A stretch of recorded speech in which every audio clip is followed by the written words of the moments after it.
Maulan ngayon, magluluto tayo ng sarap na ulam.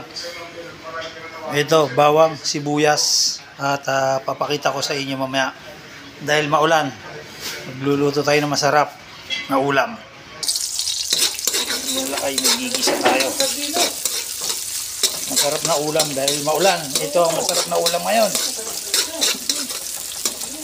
Lutuin lang natin to bago natin ibuhos yung masarap na ulam.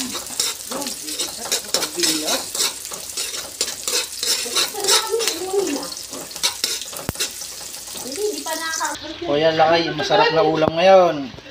Sardinas! Oo nga. Tayo lang kakain ngayon. Paborito ko yung ganyan eh. Oo! Isang piraso niyan, tapos maraming kanin, tapos may sabaw. Ay! Tapos may konting asin, no? Sarap. O yan lakay, tag-ulan ngayon. Masarap ang ulam. Dito, ulam namin ngayon dito. Sardinas!